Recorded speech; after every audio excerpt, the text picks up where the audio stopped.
আল্লাহ নবী বিশ্বনবী রাহমাতুল লিল আলামিন তার কণ্ঠ ছিল এমন সুমধুর। এই পৃথিবীতে যত নবী রাসূলগণ পৃথিবীতে প্রেরণ করেছিলেন সব নবীর ওই কণ্ঠ ছিল সুন্দর বালা। ঘুমাইয়েছেন আপনারা? সুবহানাল্লাহ হইতেই না। কোন নবীর কণ্ঠ অসুন্দর ছিল না, সব নবীর কণ্ঠ ছিল চমৎকার সুমধুর কণ্ঠের অধিকারী। তার মধ্যে একজন ছিলেন বিশেষ, যার নাম হলো হযরত দাউদ আলাইহিস সালাতু ওয়াস সালাম।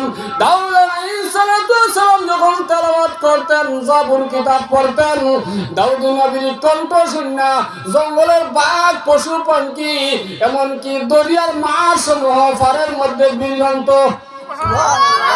এখন চিন্তা করে দাউদ নবীর কণ্ঠ কেমন ছিল। দাউদ নবীর চাইতে আপনার আমার নবীর কণ্ঠ হাজার কোটি গুণ বেশি সুন্দর ছিল। চিন্তা করেন নবীর কেমন কণ্ঠ। নবী যখন তেলাওয়াত করতেন তখন মুসলমান তো শুনত, কাফিরও নবীর কোরআন শুনত। নবীর তেলাওয়াত কাফিরও শুনত। আবু জাহেলের মতো মানুষ কাফের, সেও শুনত। আরো জোরে সুবহানাল্লাহ। আবু জাহেল ইসলামের বন্ধু না দুশমন? নবীজির দুশমন না বন্ধু? অথচ আবু জাহেলও হয়েছে কোরআন সত্য। সুবহানাল্লাহ। আল্লাহ নবী যখন তেলাওয়াত করতেন কাফিরও শুনত। আল্লাহু আকবার। একদিনের ঘটনা আবু জাহেল জানাই দিছে। ও মক্কা নগরীর মানুষেরা, তোমরা আব্দুল্লাহর ছেলে মুহাম্মদের তেলাওয়াত শুনো না। আব্দুল্লাহর ছেলে মুহাম্মদের কথার মধ্যে জাদু আছে। নাউজুবিল্লাহ বলবেন না। কেমন জাদু? হেরা জাদু দলিল দেয়। নবীজির একদিন প্রশ্ন করছে, নবীজি আবু জাহেল কয়, তুমি যদি আকাশের চাঁদরে দুই খণ্ড করতে পারেন বাতিজা, তাহলে তোমার কথা মেনে লইব। সুবহানাল্লাহ বলবেন না? নবীজি বলেন চাচা মানবেন? বলে হ্যাঁ। তাহলে একটু লক্ষ্য করেন আকাশের চাঁদের দিকে। লক্ষ্য করছে। আল্লাহ নবী বিশ্বনবী রাহমাতুল লিল আলামিন জমিন থেকে হাতটা উঠাইয়া এই যে শাহাদত আঙ্গুল এমনি একটু আস্তে করে নাড়া দিছে। কয় আঙ্গুল? কয় আঙ্গুল দিয়া? এক আঙ্গুল এমনি আস্তে করে নাড়া দিছে। সুবহানাল্লাহ। আপনারা কি বলেন? অবস্থা কি তৈব? নবীজির বরকতময় হাত উঠাইয়া নবীজির আঙ্গুল মোবারক শাহাদত আঙ্গুল এমনি করে আস্তে করে নাড়া দিছে। সাথে সাথে আকাশের চন্দ্র দুই খণ্ড হইয়া গেছে। দুইটা ভাগ হইয়া দুই দিকে চলে গিয়েছে। নবীজি বলেন, চাচা গা তাকে দেখো চাঁদের অবস্থা।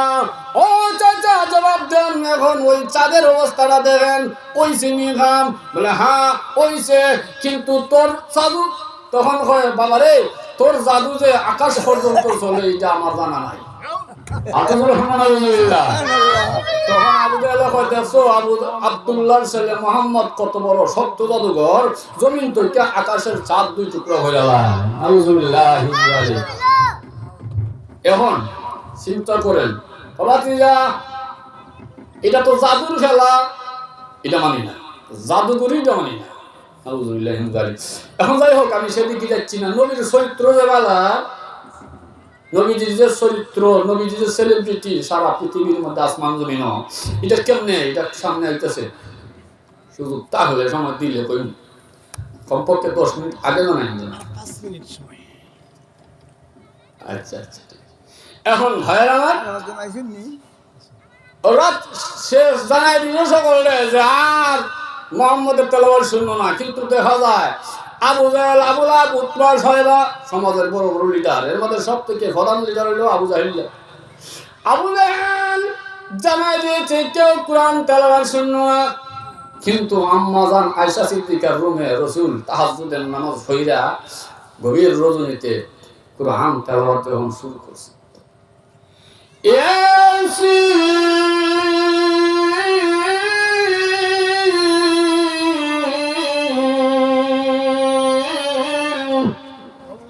আল্লাহু আকবার, ওয়াল কুরআনিল হাকীম,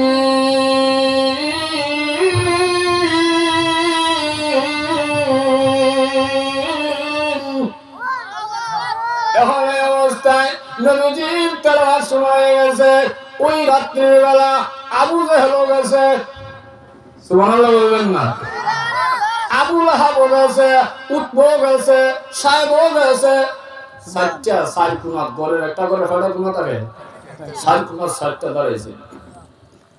আওয়ানের সময় নবীজি যখন ফজরের টাইম কাছাই গেছে, এক পর্যায়ে রাসূল স্বয়ং কক্ষে কিছু সময়ের জন্য শুইবেন। নবীজি বলেন, তেলাওয়াত বন্ধ করছেন, সাল্লাল্লাহুল আযীম।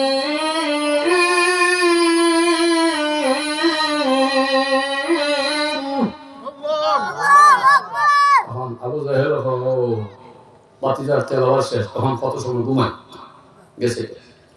রাস্তার মাঝে ডাক্কা হইয়া সাইটটা কামড়ে গেছে।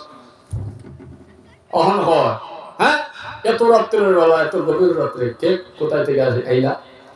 এর মধ্যে একজনে হয়, আমরা নেতার সাথে ওই হইবানি, আমরা কয় তুই গেছি।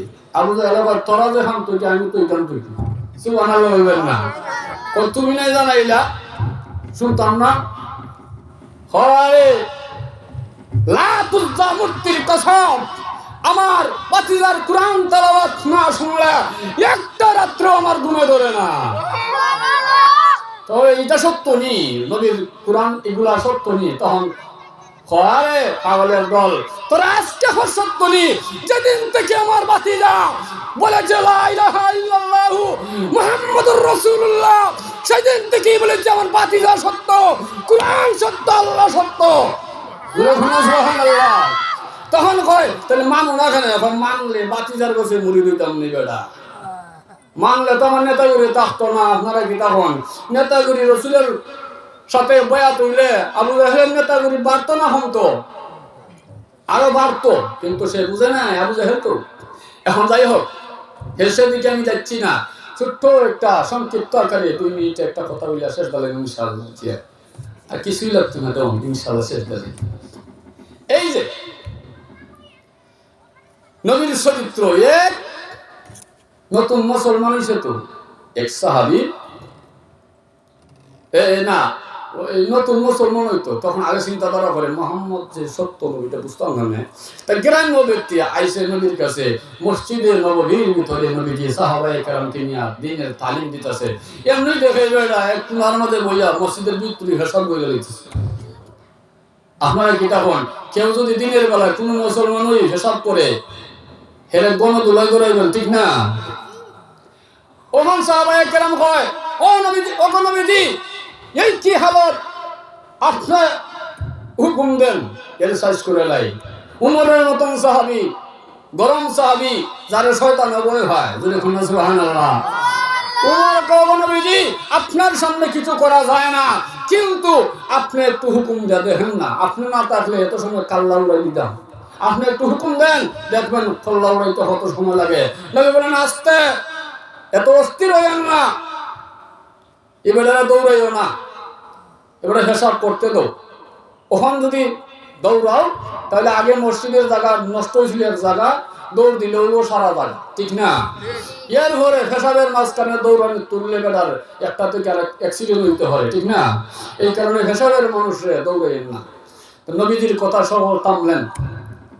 যখন শেষ হইল, হিসাব করছে, নবীজি যা বললেন, ওইয়া আমার বাড়ি কই, এটা কি করলেন? এটা মুসলমানের সেজদার জায়গা, মসজিদ, আমরা আল্লাহরে বাদ করি, ভক্তি করি, শ্রদ্ধা করি, আমরা এখানে আল্লাহরে সেজদা দেই, তুমি এখানে হিসাব করে লইলা। তখন ইবেরা কয়, বাপরে, আমি যে এখান করছি আমারে জুতা দিয়ে বাইরে হওয়ার কথা আছে। ঠিক না? জুতা দিয়েও বাইরে এলো না, আমার কালামুখও হলো না, আমার নোংরা কথাও বললো না। সুতরাং সব থেকে সব শেষে দেখা যায় আরো হিট আতাইয়া, মাথা আতাইয়া, আন্তরিকতার সহিত ভদ্রতার সহিত কথা বলতেছে। তাহলে ওই বেটার ডাক দেয়া হয়, নবীজি বলেন, ওই যে দেখো উমর, আমি না থাকলে তোমার গর্দন হইতে এত সময়, আমি থাকতে থাকতে এই এলাকা ছাড়ো, আর না হইলে তোমার গর্দান দিব উমর। বেটা কয়, হুজুর আমি যে এখানে হিসাব করছি বুঝই করছি। সুবহানাল্লাহ বলুন না। আমি পেশাব করছি জানি না মসজিদ, বুঝা করছি। কেন করলাম শুনেন। আমি আপনার সম্বন্ধে অনেক তারিখ প্রশংসা শুনেছি। আপনি নাকি আল্লাহর পয়গম্বর, আখির জামানার নবী। নবী গো, একজন নবীর চরিত্র কেমন হইতে পারে? ও নবীজি, আমি প্র্যাকটিক্যালি আপনাকে পরীক্ষা করার জন্য আসলাম। আমি আইসা দেখি আপনার চরিত্রে মুগ্ধ হয়ে গিয়েছি। ও নবীজি, এখন বিশ্বাস হয়েছে, প্রমাণ হয়েছে আপনার আল্লাহর পয়গম্বর। ও নবীজি, আপনার চরিত্রের উপরে আমি খুশি হইয়া আমি মুসলমান হইয়া গেলাম। ইয়া রাসূলুল্লাহ, আর দূরে করতে চাই না, এই মুহূর্তে আমার পড়ায়া দেন লা ইলাহা ইল্লাল্লাহু মুহাম্মাদুর রাসূলুল্লাহ সাল্লাল্লাহু আলাইহি ওয়াসাল্লাম।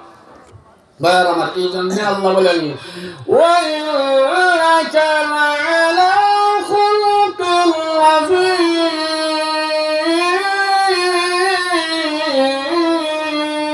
হ্যাঁ নবী, আপনি নিশ্চয় আপনি মহান চরিত্রের অধিকারী। সুতরাং নবীজির উপরে আর কোন চরিত্রই নাই। এই কারণে নবীজির এক নম্বর হইল নবীজির শান, আল্লাহ যে বাড়াইছেন, তার মান যে আল্লাহ বাড়াইছেন, তার মধ্যে ছিল চরিত্রের ভান্ডার। সুবহানাল্লাহ। হ্যাঁ, আমার নবীর চরিত্রের মতো আমাদের চরিত্র হওয়া দরকার আছে না নাই? নবীজি জিন্দেগি তো মিশা কইছেন না, তা আমরা মিশা করতাম না, ছাড়তাম। সুদ খাইছেন, নবীজি সুদ খান নাই, আমরা এটা ছাড়তাম না, ধরতাম।